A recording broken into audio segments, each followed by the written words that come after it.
Bismillahirrahmanirrahim. Perlahan-lahan di dunia untuk mencapai kelezatan di surga.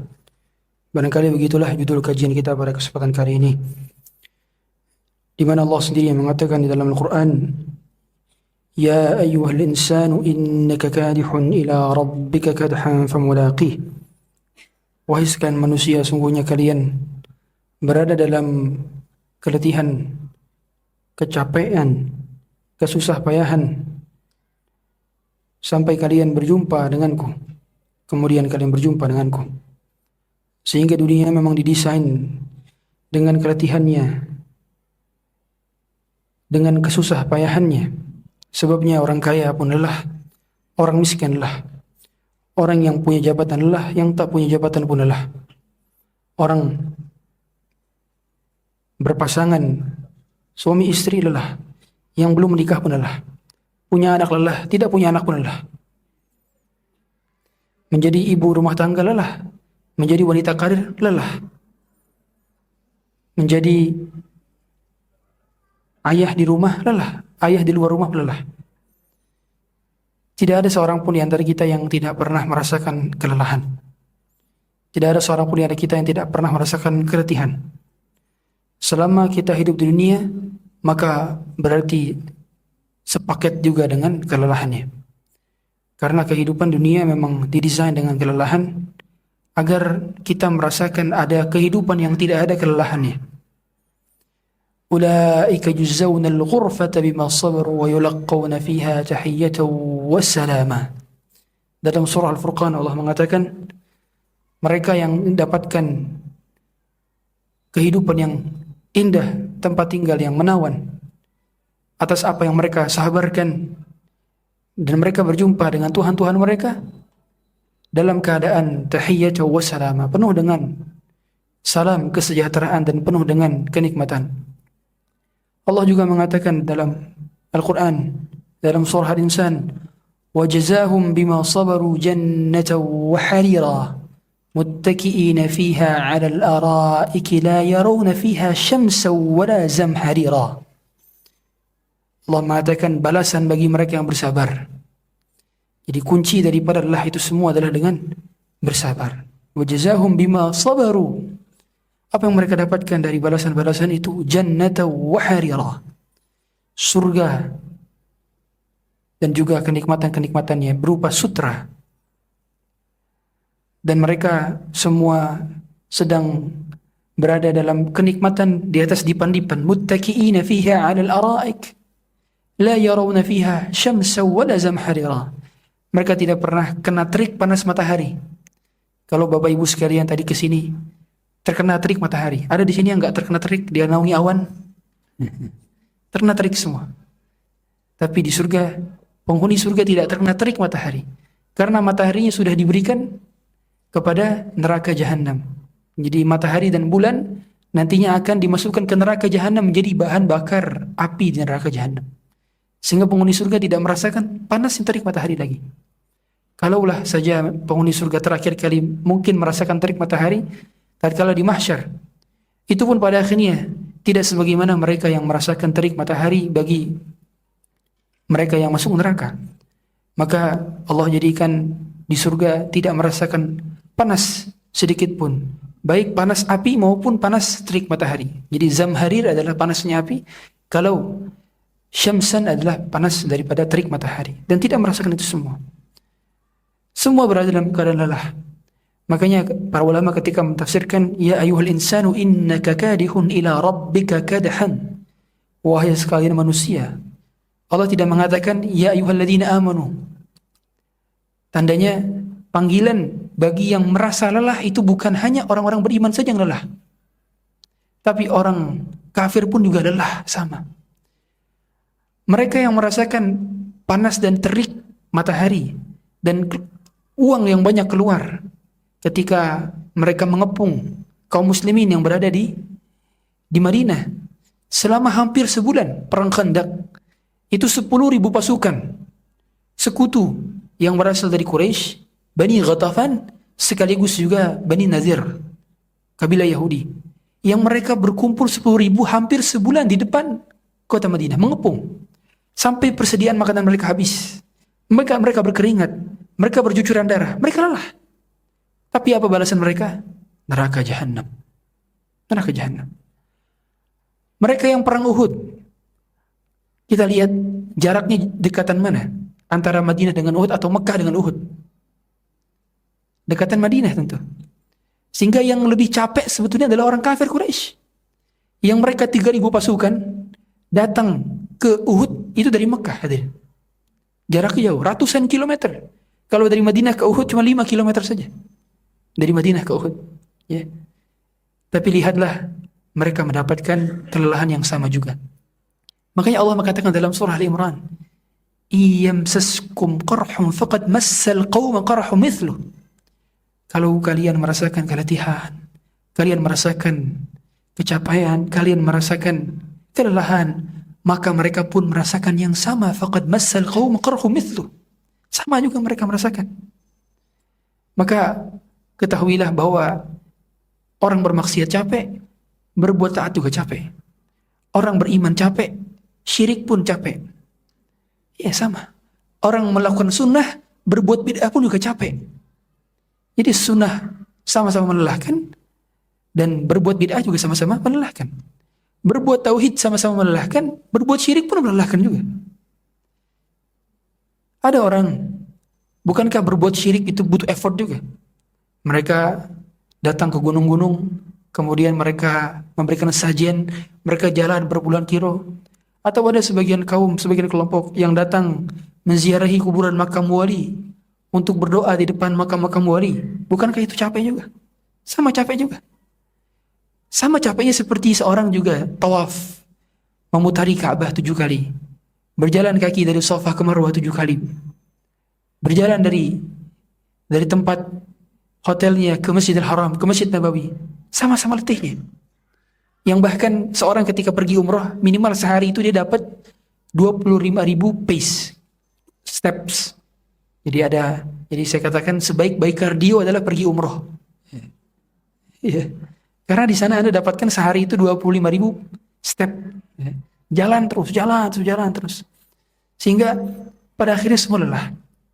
Lalu yang menjadi poin pentingnya bukan lelah atau tidak lelah. Bukan capek atau enggak capek. Tapi kemana kita letakkan lelah kita. Kemana kita tempatkan capek kita. Kemana kita posisikan keletihan kita. Itu yang menjadi poin pentingnya. Karena orang beriman, capeknya di dunia berujung kepada istirahatnya di surga. Orang beriman, letihnya di dunia, keringat di dunia, berujung kepada puncak kenikmatan di surga. Makanya Imam Ahmad rahimahullah ta'ala ketika ditanya, "Mata raha ya Imam?" Kapan istirahat wahai Imam? Maka beliau mengatakan, "Ar-rahatu inda awwali qadamin tadawha fil jannah." Istirahat itu tatkala kaki engkau menginjakkan pertama kali di surga. Sufyan Ats-Tsauri dahulu pernah sakaratul maut. Kemudian dia menangis terseduh-seduh ketika sakaratul maut.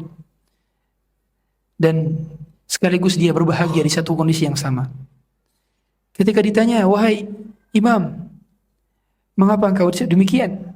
Maka Imam mengatakan, "Diamlah wahai anakku. Ketahuilah masa-masa lelah itu untuk ku nantikan masa-masa seperti sekarang ini.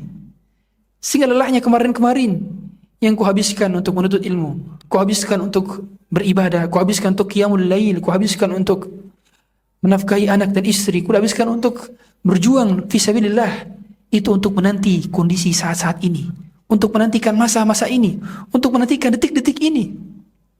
Maka telah ku dapati kenikmatan itu di akhir-akhir daripada sakaratul maut. Sebabnya aku telah berlahan-lahan kemarin-kemarin di masa-masa yang lampau. Sehingga letihnya kita, capeknya kita untuk menantikan detik-detik sakaratul maut. Untuk menantikan momen-momen ketika nyawa kita dicabut oleh Allah Azza wa Jalla. Maka berlelah-lelahlah. Sebab semuanya pun lelah. Dikatakan oleh Al-Imam Al-Qayyim Al-Jauziyah dan Miftah Daris Sa'adah.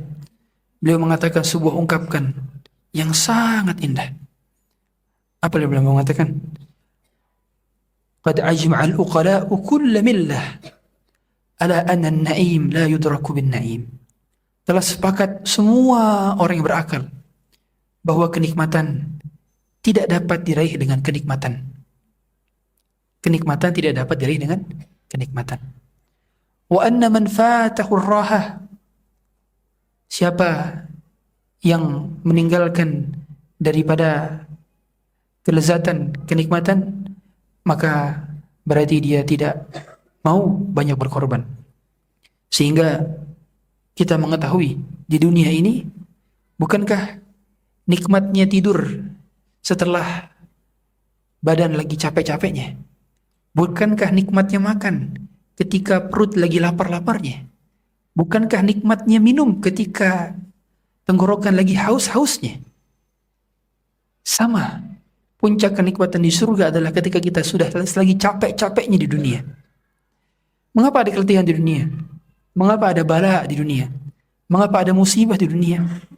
Sederhana, agar kita merindukan kampung halaman kita, agar kita merindukan surga Allah Azza wa Jalla. Yang kata Nabi SAW, asyadun nasi bala'an al-anbiya, thumma as-salihun, thumma al-amthal fal-amthal, fayubtala ar-rajulu ala hasabi dinih, wa in kana fi dinihi salabah, zida fiha, wa in kana fi dinihi riqqatun khuffif an. Ketahuilah, orang-orang yang paling berat cobaan dan ujiannya, paling berat balaknya adalah para nabi dan rasul. Kemudian orang-orang saleh berikutnya. Kemudian orang yang semisal dengannya.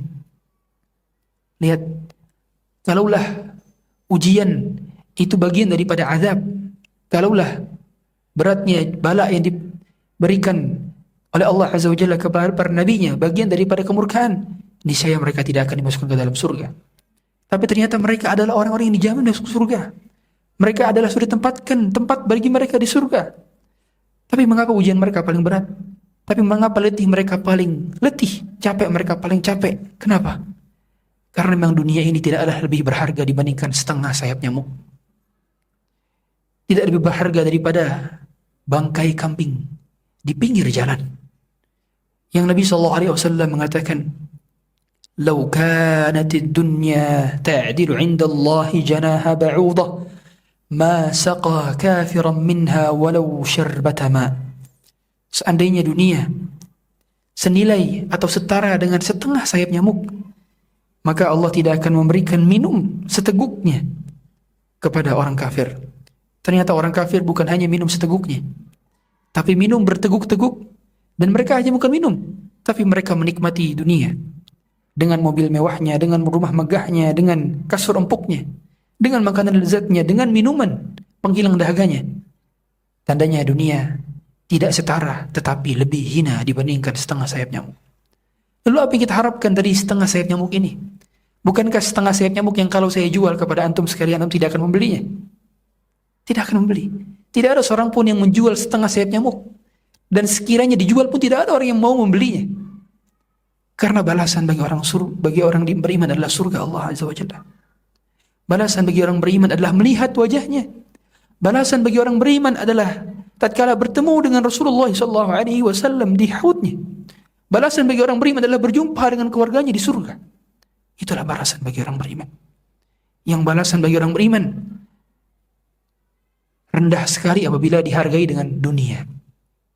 Makanya Nabi SAW ketika beliau perang Hunain, beliau mendapati 20.000 unta.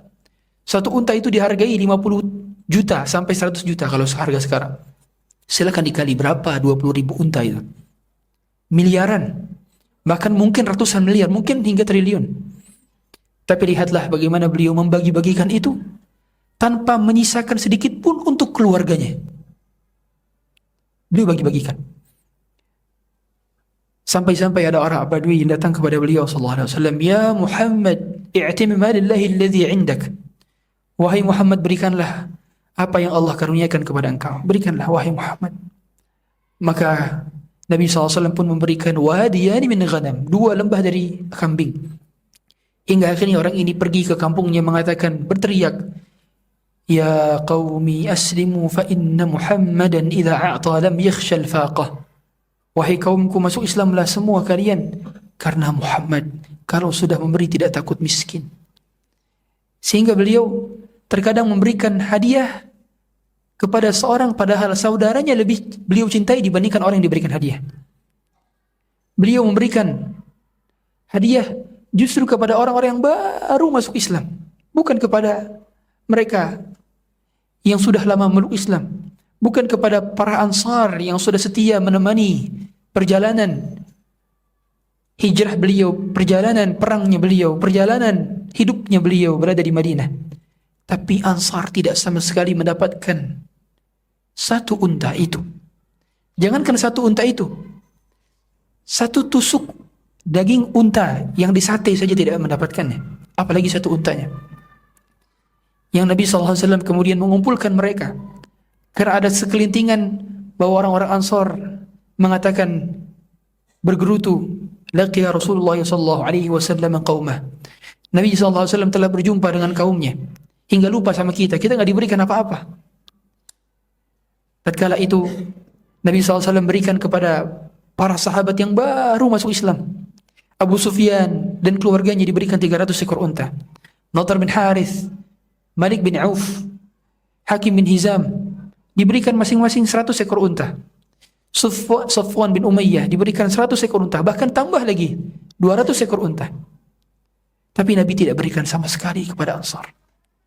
Nabi kemudian mengumpulkan mereka dan tidak ada satu orang pun muhajirin di dalam perkumpulan itu. Maka Nabi kemudian berkhutbah setelah memuji Allah dan bersalawat dan salam atas dirinya.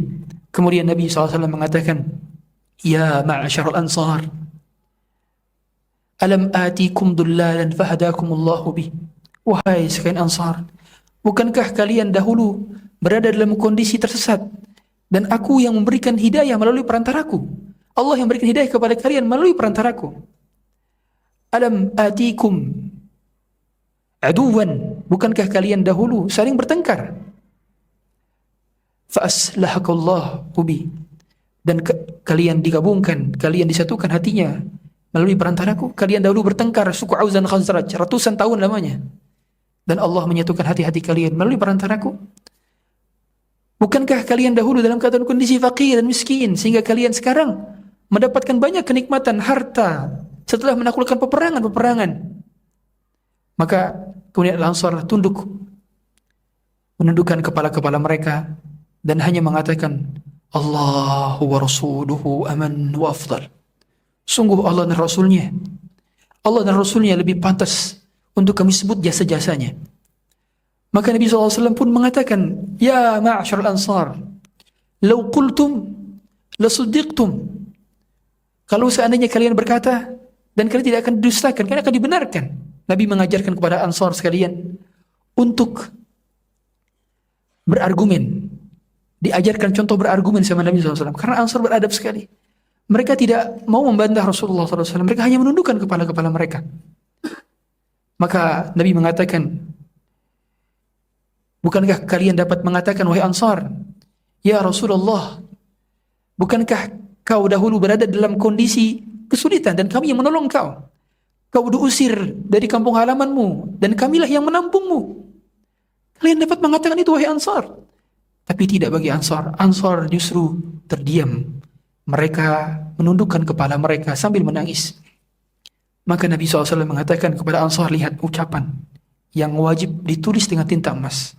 Kata beliau sallallahu alaihi wasallam, ya ma'asyar al-ansar, ala tardan an yadhhab an-nasu bisyati wal ba'ir wa antum tadhhabuna bi Rasulillah sallallahu alaihi wasallam. Wahai sekalian Ansar, tidaklah kalian ridha mereka pulang dengan membawa unta mereka, mereka pulang dengan membawa kambing-kambing mereka, sedangkan kalian pulang membawa Rasulullah sallallahu alaihi wasallam. Rasulullah mengetahui, mengajarkan kepada mereka bahwa Rasulullah tidak mau tinggal di Mekah lagi. Rasulullah mau tinggal di Madinah bersama Ansar. Seolah-olah Rasulullah mengatakan kepada Ansar dan kepada kita semua, tidakkah kita ridha wahai hadirin sekalian? Mereka pulang dengan mobil mewah mereka, dengan rumah megah mereka, dengan harta dunia mereka, dengan lelah letih mereka di dunia. Sedangkan kita pulang dengan membawa sunnah Nabi sallallahu alaihi wasallam. Sedangkan kita pulang dengan membawa dalil dari Quran dan sabda Nabi dari hadisnya. Sedangkan kita pulang dengan lifestyle kita, dengan sunnah Nabi SAW, dengan hijab-hijab kita, dengan pakaian-pakaian muslim kita.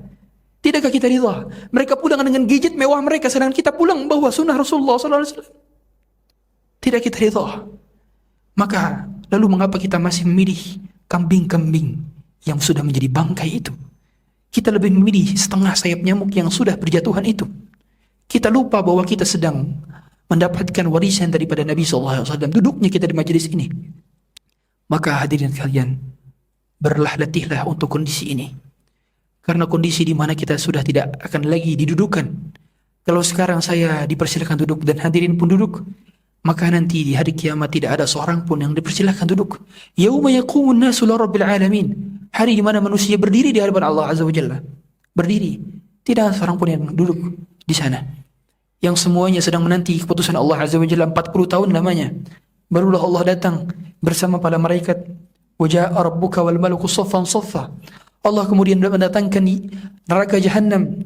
Yauma idzi yu'ta bi Jahannam ma'a 70,000 zimamin, ma'a kulli zimamin 70,000 malakin yajurrunah, bersama 70.000 tali, dan 70.000 itu setiap talinya adalah 70.000 malaikat, sehingga ada 4,9 miliar malaikat yang berada mengangkut neraka Jahannam untuk diperlihatkan kepada penduduk mahsyar. Lalu apakah lagi yang kita cari dari kehidupan dunia ini? Hadirin Allah Subhanahu wa taala. Dahulu para sahabat merasakan himpitan hidup yang begitu sangat-sangat. Bahkan mereka saja ketika mau salat, mereka harus salat dengan satu helai pakaian. Karena tidak punya dua helai pakaian. Para sahabat itu baru punya banyak helai pakaian selepas perang Khaybar, selepas tahun 7 Hijriah. Bayangkan.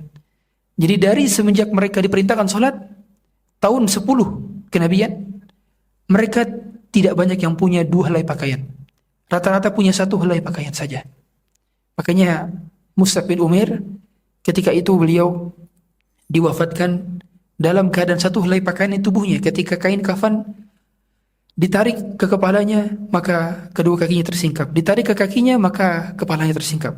Satu helai pakaian. Makanya para ulama mengatakan ketika seorang fakir miskin, maka sah satu helai pakaian yang digunakan untuk kain kafan. Sah. Meskipun bagi laki-laki ada 3 helai pakaian, dan bagi wanita adalah 5 helai pakaian.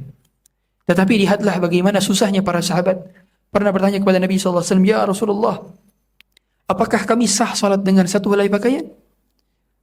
Maka Nabi alih-alih menjawab pertanyaan, Nabi justru menanyakan balik pertanyaan itu. Nabi mengatakan, "Awali kullikum thawban." Memangnya kalian ada yang punya 2 helai pakaian? Subhanallah. Hanya satu helai pakaian. Dan terbayang seperti apa? Yang kalau mereka mau sholat dan baju mereka kotor, mereka harus menunggu dulu. Menjemur baju mereka dulu untuk menunggu sholat waktu kembali. Saking sulitnya. Begitulah kehidupan para sahabat. Mereka lelah. Tapi Abu Jahal pun lelah juga. Lelah yang sama yang dirasakan oleh Abu Jahal. Lelah menghina Nabi, mencerca Nabi. Lelah memboikot Nabi. Itu pula yang dirasakan oleh Qarun. Itu pula yang dirasakan oleh Haman. Itu pula yang dirasakan oleh Fir'aun. Itu pula yang dirasakan oleh Ubay bin Khalaf. Itu pula yang dirasakan oleh Abu Lahab. Itu pula yang dirasakan oleh istrinya Abu Lahab. Mereka semua pun berada dalam kelelahan. Maka hadirin sekalian dari Allah Subhanahu wa taala, jadilah lelah kita untuk lillah. Karena yang menjadikan lelahnya untuk lillah, maka dia akan berjumpa dengan kenikmatan yang Allah katakan dalam surah Ar-Ra'd, "Jannatu 'adnin yadkhulunaha wa man salaha min abaihim wa azwajihim wa dhurriyyatihim wal malaikatu yadkhuluna 'alaihim min kulli babin salamun 'alaikum bima sabartum fa ni'ma 'uqbad dar." Tatkala mereka masuk surga Aden, para penghuni surga masuk surga Aden, yadkhuluna 'alaihim min kulli bab, malaikat pun masuk ke pintu-pintu mereka. Mereka masuk, para manusianya, orang berimannya, dengan anak-anak mereka, dengan istri-istri mereka, dengan pasangan-pasangan mereka, dengan keturunan mereka. Dan kemudian malaikat mengatakan kepada mereka, "Salamun 'alaikum bima sabartum."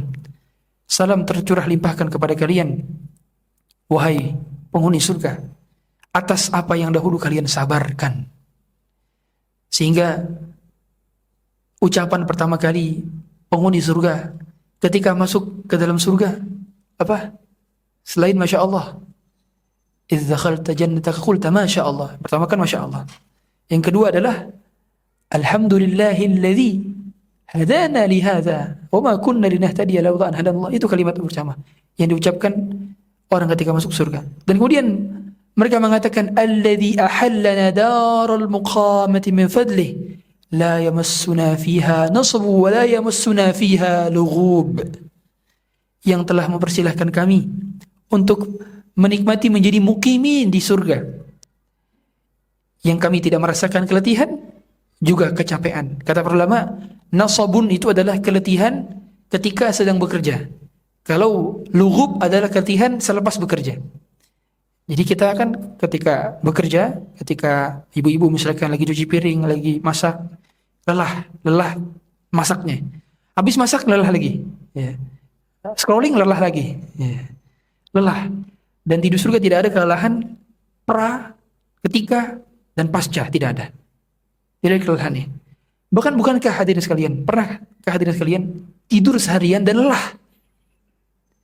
Tidur aja bisa lelah. Pernahkah sekalian, hadirin sekalian kepada Allah SWT, kita nggak ngapa-ngapain, orang aja mempraduga kepada kita. Lelah bukan? Lelah. Ya. Bahkan diamnya kita dapat menimbulkan prasangka di dunia ini. Hadirin, diamnya kita dapat menimbulkan prasangka. Lalu apa yang kita harapkan dari kenikmatan dunia? Apa? Gak ada. Berbicaranya kita menimbulkan prasangka, diamnya kita menimbulkan prasangka juga, bukan? Ya. Pernah gak teman-teman di sini hadirin sekalian, diamnya digibahin? Kalau diamnya digibahin, apalagi berbicaranya? Kebayang ya? Ini apa yang kita harapkan dari kenikmatan yang fana dunia.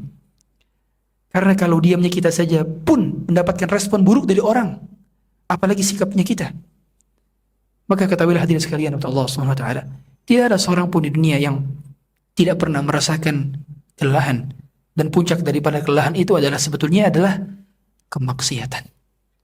Yang menjadikan kita burn out, yang menjadikan kita capek, yang menjadikan kita nggak tahu lagi mau ngapain, adalah maksiat dan dosa. Makanya Allah Subhanahu wa taala mengatakan kepada nabinya sallallahu alaihi wasallam dalam Quran, "Wa wada'na 'anka wizrak." Dalam surah apa? Surah Al-Insyirah. "Wa wada'na 'anka wizrak." Yang Allah di sini kita tahu di surat sebelumnya atau setelahnya itu ada surah Ad-Duha, ya kan? Surah Ad-Duha. Dan kemudian surah Al-Insyirah. Allah mengatakan wa wada'na 'anka wizrak, dan kami yang meringankan beban engkau berupa dosa engkau. Subhanallah. Allah mengatakan kepada Rasulnya yang ma'sum, enggak ada dosanya. Sehingga para ulama mengatakan bahwa kalaulah Allah memperingatkan kepada Nabi SAW, yang membuat beban hidup kita adalah bukan hutang. Beban hidup kita bukan punya anak banyak. Beban hidup kita bukan, boleh jadi bukan adanya percecokan dalam rumah tangga. Beban hidup kita bukan punya orang tua yang sekarang masih kita asuh, masih kita nafkahi, masih kita urus. Bukan, beban hidup kita bukan itu. Beban hidup kita adalah dosa, kata Allah Azza wa Jalla. Wa wada'na 'anka wizrak. Sekali-kali kita berdosa, maka kita telah menambah beban punggung kita. Sekali kita menambah dosa, kita telah menambah beban daripada tubuh kita. Maka ketahuilah hadirin kepada Allah Subhanahu wa taala, jangan jadikan beban padahal bukan beban. Makanya sekarang ada istilah sandwich generation, kata mereka. Ya. Apa itu sandwich generation? Ya. Generasi yang nanggung atas bawah. Ya. Nanggung orang tua, nanggung anak juga, nanggung istri juga. Sebetulnya kalau kita katakan dari dulu orang pun menjadi sandwich generation. Ya. Orang-orang zaman dulu pun mereka rata-rata sandwich generation, tapi gak ada yang ngeluh tuh kayak kita. Ya. Dan lagi-lagi bukan sebuah beban. Penanggungan kita atas orang tua kita, penanggungan kita atas anak kita dan pasangan kita sama sekali bukan beban. Karena rezeki mereka Allah yang mengaturnya. Karena kita hanya menitipkan rezeki melalui kita, tapi pada akhirnya mereka sama sekali tidak mengurangi jatah rezeki kita. Sehingga hadirin Allah Subhanahu wa taala, bahkan beban bukan hutang. Hutang pada akhirnya pun Allah akan melunasinya bila kita jujur karena Allah Azza wa Jalla. Dengan mendoa Allahumma kfini bihalalika an haramika waghdini bifadlika amman siwak. Dengan berusaha juga untuk melunasi hutang sedikit demi sedikit, tapi yang menjadi beban adalah dosa. Yang menjadi beban adalah pandangan mata yang tidak dapat terkontrol. Yang menjadi beban adalah lisan kita yang tajam melukai perasaan orang. Lisan kita yang menggibahi orang, memfitnah orang. Yang menjadi beban adalah tangan yang menyentuh yang haram. Yang menjadi beban adalah histori tontonan kita. Yang menjadi beban adalah komentar dan postingan kita yang boleh jadi ada unsur keharamannya. Itulah beban-beban utama. Sehingga dari Allah Subhanahu wa taala, ketahuilah bahwa karena setiap kita memiliki beban, maka jangan jadikan sesuatu sebagai beban bila Allah dan Rasulnya tidak menjadikan sebagai beban. Ada ungkapan dari Ibnu Qayyim yang ingin kami sampaikan. Beliau menyampaikan dalam Miftah Darus Sa'adah, ungkapan yang menakjubkan. Selepas tadi beliau mengatakan bahwa kelezatan tidak dapat diraih dengan kelezatan, kenikmatan tidak dapat diraih dengan kenikmatan. Bukankah orang tidur lagi capek-capeknya dengan tidur lagi nggak capek, lebih enakan mana? Tidur lagi capek. Makan sudah kenyang dengan makan belum kenyang, atau lagi lapar, makan lagi lapar, paling enak. Makanya mengapa setiap kita memiliki waktu maghrib kita masing-masing. Yang kita nantikan azan maghrib itu tiba tatkala kita berpuasa. Tegukan pertama itu kenikmatan. Kenikmatan. Dan ketika sudah banyak kita makan, kenikmatan itu berkurang. Makanya dalam ilmu ekonomi saja ada namanya satisfaction curve. Jadi curve daripada kepuasan. Puncak kepuasan pertama kali itu seperti ini. Tapi begitu lama-lama berkurang. Ya. Kenapa dunia ada satisfaction curve? Karena hanya di surga semua berada di puncak kenikmatan, bahkan naik terus-terusan. Jadi orang makan dia nggak akan pernah merasa begah. Kalau kita durian satu udah begah. Ya. Di surga tidak ada kebegahan di sana, karena tidak ada kotoran. Yang mana Allah mengatakan azwaju mutahharah. Bahkan pasangan-pasangannya di surga itu suci. Ya, kalau bapak-bapak di sini secantik-cantiknya punya istri di rumah, tetap saja kalau buang angin bau. Ya. Secantik-cantiknya punya istri di rumah, kalau bangun tidur ada beleknya, ya. Atau ada kotoran telinganya dan sebagainya. Makanya di surga itu para wanita tidak haid dan nifas. Tidak haid dan nifas. Jadi bapak ibu sekalian, ibu-ibu sekalian kalau bapak enggak. Ibu-ibu sekalian yang ada haid dan nifasnya, Anda hanya di dunia saja. Sehingga puncak kenikmatan di surga itu tidak pernah berkurang. Karena yang dimakan menjadi ekskresinya berupa apa? Bukan berupa pencernaan kita, bukan berupa pengeluaran kita dari fases, tapi dari mana? Dari keringat yang lebih wangi daripada minyak kasturi. Itu. Jadi setiap kali makan keringat keluar. Ya. Subhanallah. Dan tentu tidak terbayangkan ya hakikatnya seperti apa. Karena sebagaimana kata Abdullah bin Abbas, "Laisa fil jannati bima fid dunya illa al-asma." Yang ada di dunia dari penamaan-penamaan tentang surga itu hanyalah kesamaan dari sisi nama. Tapi secara hakikatnya tidak dapat terpandang oleh mata, tidak dapat terdengar oleh telinga, tidak dapat terimajinasikan oleh indera, sehingga semuanya pada akhirnya adalah kenikmatan dan tidak dapat tergambarkan. Kata Ibnu Qayyim al-Jauziyah, wa anna man athar rahah fatatur rahah. Siapa yang mendahulukan kenikmatan, maka dia akan kehilangan kenikmatan yang nanti di sana. Ya. Dia mempercepat kenikmatannya di dunia. Makanya para sahabat seperti Abdullah bin Umar atau Umar bin Khattab, setiap kali mendapatkan kenikmatan dunia menangis. Takut didahulukan kenikmatannya, sehingga wa ma lahu fil akhirati min khalaq, di akhirat tidak dapat apa-apa. Takut. Sebagaimana ketakutan seseorang ketika dirinya tidak mendapatkan bagian sedikit pun di akhirat. Ya. Laisa lahu fil akhirati min nasib, enggak punya bagian daripada akhirat. Kata Ibnu Qayyim al-Jauziyah, wa inna bihasabi ruqub al-ahwal wa ihtimal al-mashaq takunu al-farhat wal ladzah. Kebahagiaan dan kelezatan selalu berbanding lurus dengan beratnya kesulitan yang tempuh. Ini konsep kehidupan. Jadi tidak ada seorang pun yang mengatakan bahwa kelezatan itu diraih tanpa perjuangan. Puncak kelezatan itu adalah dengan perjuangan. Ya. Jadi berlezat-lezat dengan banyaknya perjuangan. Ya. Bukankah hadirin sekalian untuk Allah Subhanahu wa taala, ada orang mencapai kesuksesan dalam artian dunia saja. Kita artikan dunia saja. Kesuksesan. Dia dengan nol memulai merintis bisnisnya, kemudian dia bukan orang dari keluarga berada. Kemudian dia mendapatkan perjuangan itu semua dan akhirnya Allah jadikan sukses dengan orang yang sukses dengan privilege orang tuanya. Mana yang lebih nikmat perasaannya ketika mencapai di top level, ini kita bahas dunia, top levelnya. Yang dari nol. Yang dari nol tentu. Karena dia merasakan perjuangan itu. Dia merasakan kenikmatan itu. Dibanding orang yang sudah sejak awal mendapatkan privilege itu dari tanda kutip dunia.